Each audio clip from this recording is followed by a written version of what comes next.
Today, I would like to speak on region as an important factor impinging on political processes in post-independence India.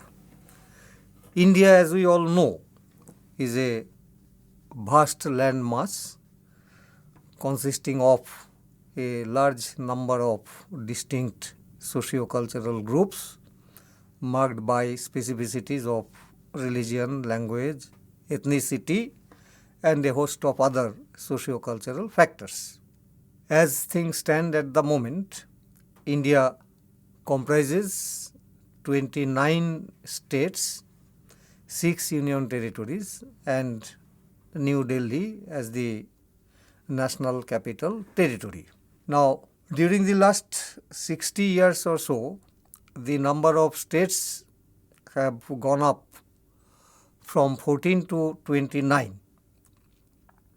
And still there are demands from different parts of the country for the creation of more and more states. The desire for the creation of new states arises out of the feeling shared by different groups of people inhabiting different regional spaces that they should have autonomy to decide about the policies best suited to their regional interest. Now, the nation state, on the other hand, is primarily concerned with maintaining the sovereignty and integrity of the nation state, allowing limited freedom and opportunities to the constituent states, but not beyond a certain point. So it is in a way a very interesting sort of relationship between the center and the states, centering around a large number of issues. Now, while this is the administrative aspect of the situation, there are other more important socio-cultural factors involved in the present scenario concerning politics of regionalism. Initially, the demand for regional autonomy in fact took shape through movements for linguistic autonomy. The best example of this is the North-South divide in Indian society. As we all know, Northern India basically represents the ethos of a Hindustan culture, as opposed to vast areas of Southern India represented by the predominance of the Dravid culture and a number of languages belonging to the Dravidian linguistic family.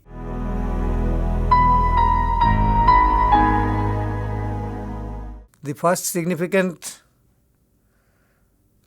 spark in regional politics came from the Tamil people of South India who wanted autonomy for their language and who also wanted to enjoy cultural and regional autonomy for the people inhabiting large spaces of the erstwhile Madras Presidency.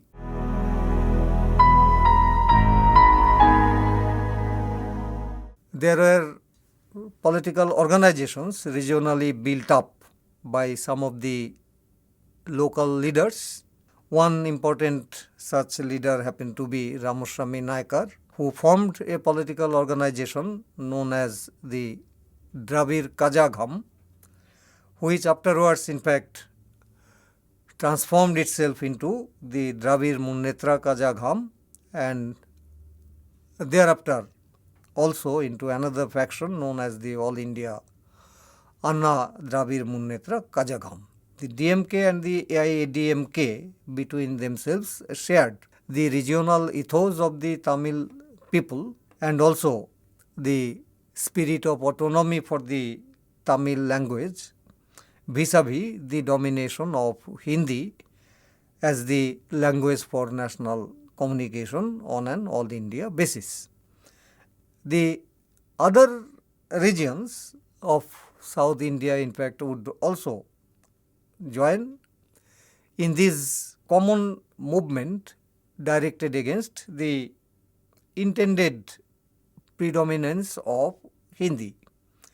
And this is how the different languages belonging to the Dravidian family like Tamil, Telugu, Kannada and Malayalam would begin to assert themselves through various kinds of people's movements.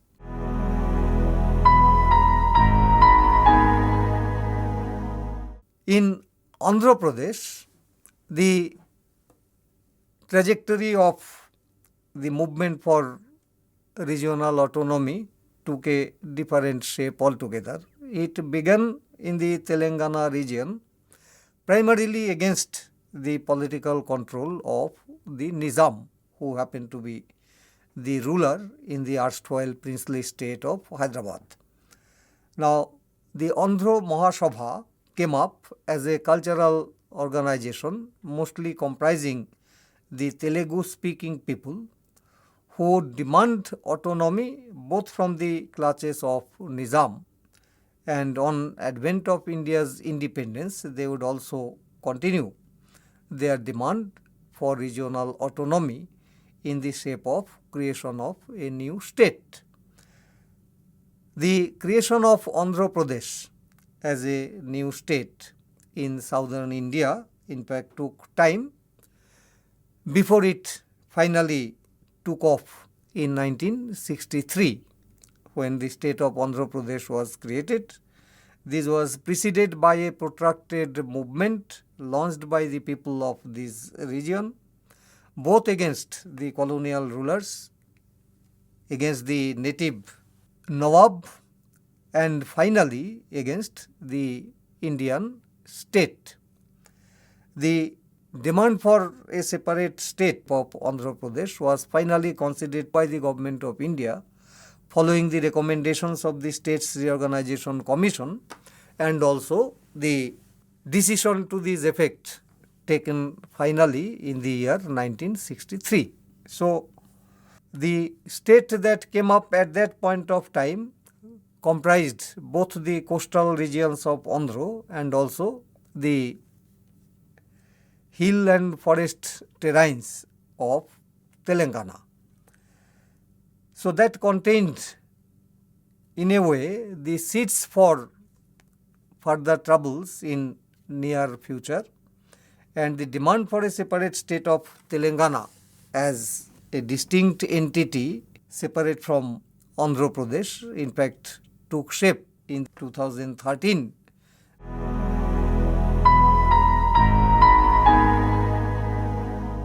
Kerala, again a different political trajectory could be found with the coming together of the erstwhile princely states of Travancore and Cochin together with the Malabar region of the erstwhile Madras Presidency, which gave rise to the new state of Kerala that came up in 1956.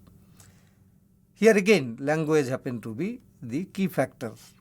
It was actually a state of the Malayali speaking people.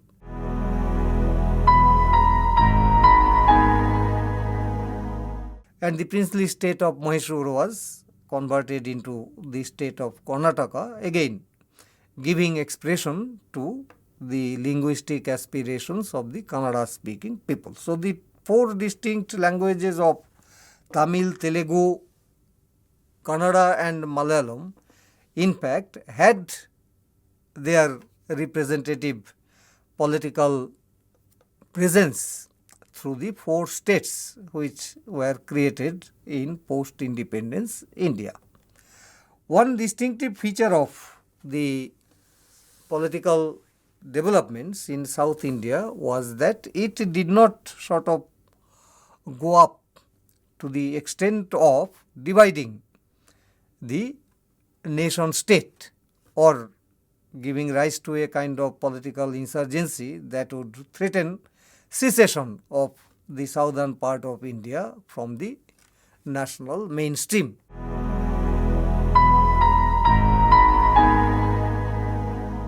A different kind of trajectory would be found when one sort of shifts one's attention from the south to the northeastern part of the country. The northeast part of the country comprises a number of discrete tribal communities living on the hills and the valleys, marked off from one another in terms of their language, in terms of their culture, in terms of their religion and also their ways of life, and who are also at the same time considerably marked off from the people belonging to the mainstream of the Indian society. These tribal communities also were often expressing their reservations against too much of domination by outsiders into their indigenous economic system, which was based on the principles of self-sufficiency. From time to time, they raised demands for separation from the Indian state altogether, and the movement assumed the form of political insurgency. It involved considerable amount of violence. The state had to intervene with its armed political might, and also at the same time it had to win over sections of these tribal communities by giving them certain concessions. So, on the whole, the scenario in the northeast was not as peaceful as it happened to be in the south. In the northeastern region, there were sort of instances of violence, there were instances of considerable amount of political disturbances from time to time, affecting the overall development of the region. In fact, as we all know, the northeastern region of the country is relatively underdeveloped because of its distance from the center of power on the one hand, and also because of the very composition of the territory itself. The difficulty in accessing many parts of this region, lack of communication facilities that would sort of bring about a smooth economic transactions, flow of resources into the vast tracts of the hilly terrains. Now, as a result, there were instances of violent political upheavals. The Indian state had to contain these movements through the adoption of the twin policies of granting separate statehood or regional autonomy to different tribal communities on the one hand, and through administering doses of socio-economic development to different regions on the other. And beyond these, there were also instances of the state's army and the military intervening from time to time in order to contain the movements within limits. In fact, one of the major issues affecting the relationship between the politics of the center and politics of the northeastern regions is the continuation of the Armed Forces Special Powers Act 1958, which in fact provided enormous power to the army to maintain peace and stability in different parts of the northeast. Altogether, 7 states were created out of the one single state, Assam. during the last 50 or 60 years.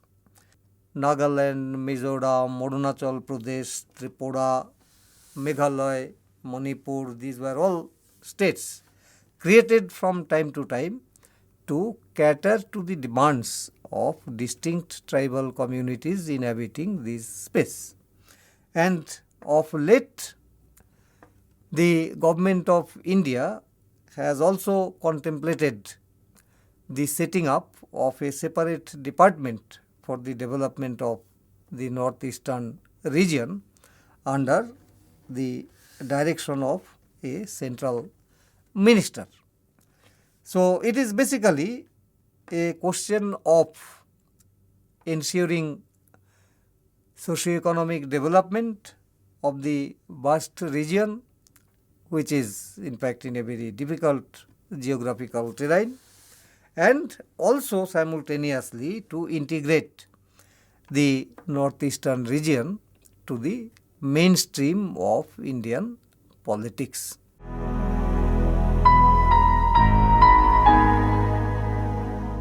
Punjab in fact was predominantly inhabited by the Sikhs, a religious group that broke away from Hinduism in the 16th century, and who in fact were known for their mobility, for their industriousness, and so on and so forth. Culturally, they in fact constituted a distinct group of people.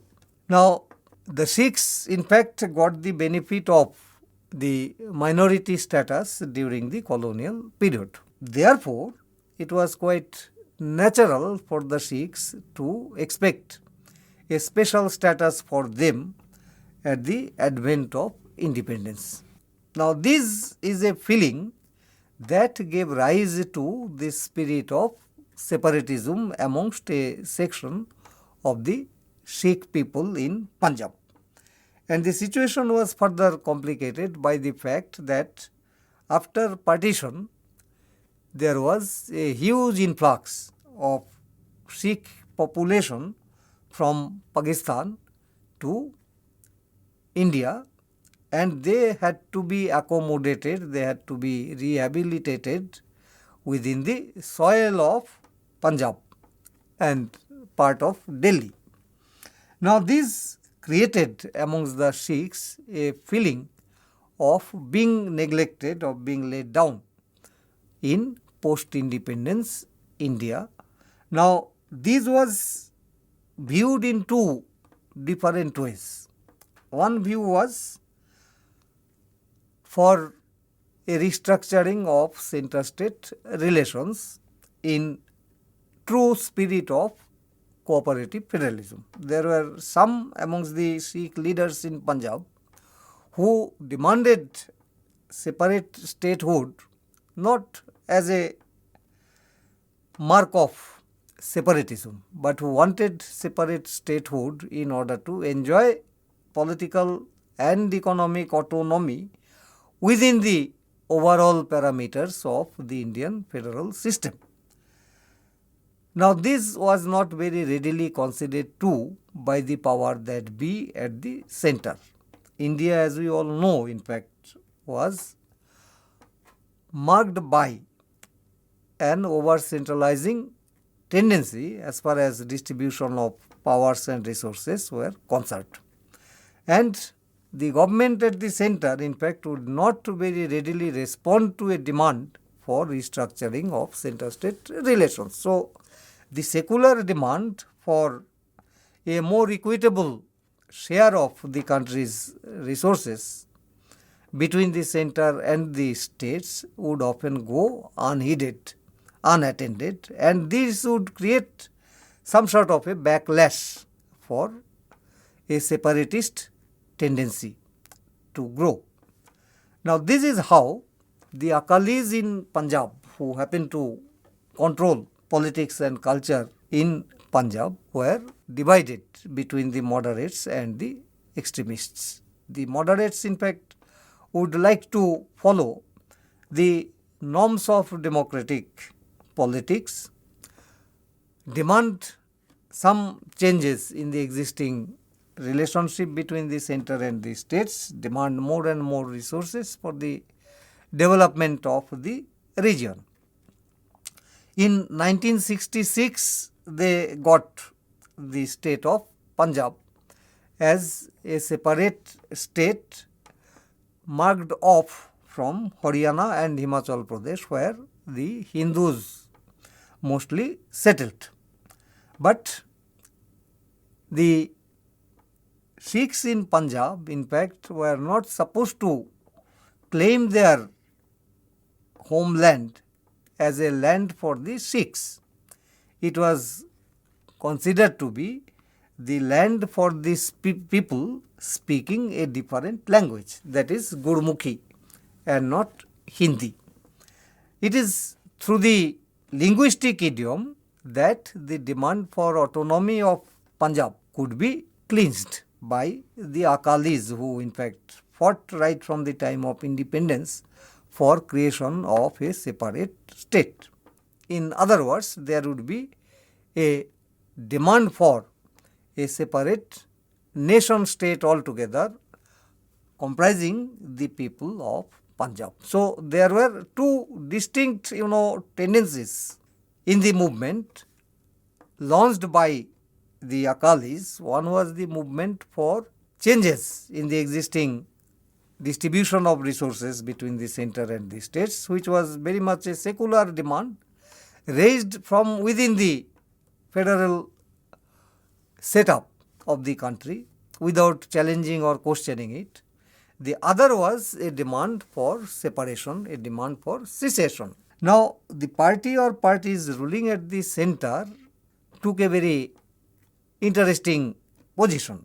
In order to counter the movement of the moderate Akalis for a more equitable distribution of resources between the center and the states, for some demands for autonomy of the states within the Indian federal polity, they would in fact pamper and patronize sections of the extremists who would be playing a very decisive role in destabilizing the moderate Akalis, who might have sort of come to rule politics in the state of Punjab.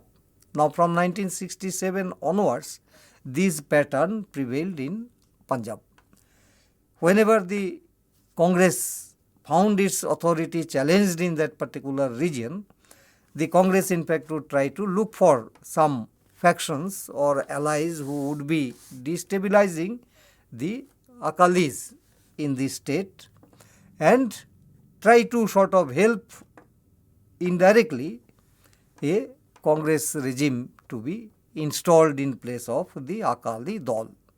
So the political battle between the Akali Dal and the Congress, which was a secular battle within the democratic system, was now carried into an extreme form where the battle would be joined by some extremist forces who would be looking forward to destabilizing the political system altogether. Now, this is how in fact in the 1980s the Punjab in fact came face to face with a political crisis, with some extremists forming their own political outfits with the demand for a separate Khalistan for the Sikhs, a demand that had to be registered by the Indian state with all its political and military might, resulting in a very unhappy and tragic, showdown in the Golden Temple at Amritsar,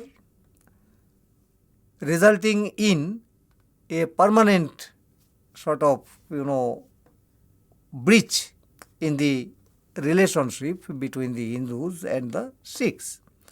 The Congress did not gain anything from this process. It had to in fact pay a huge price for sort of the kind of political maneuvers that it employed, and Punjab was destabilized for quite some time.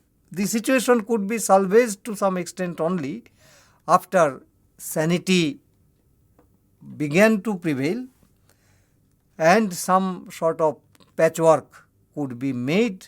The Akalis in fact were brought back to power, and from time to time they also came to rule the state along with the Indian National Congress.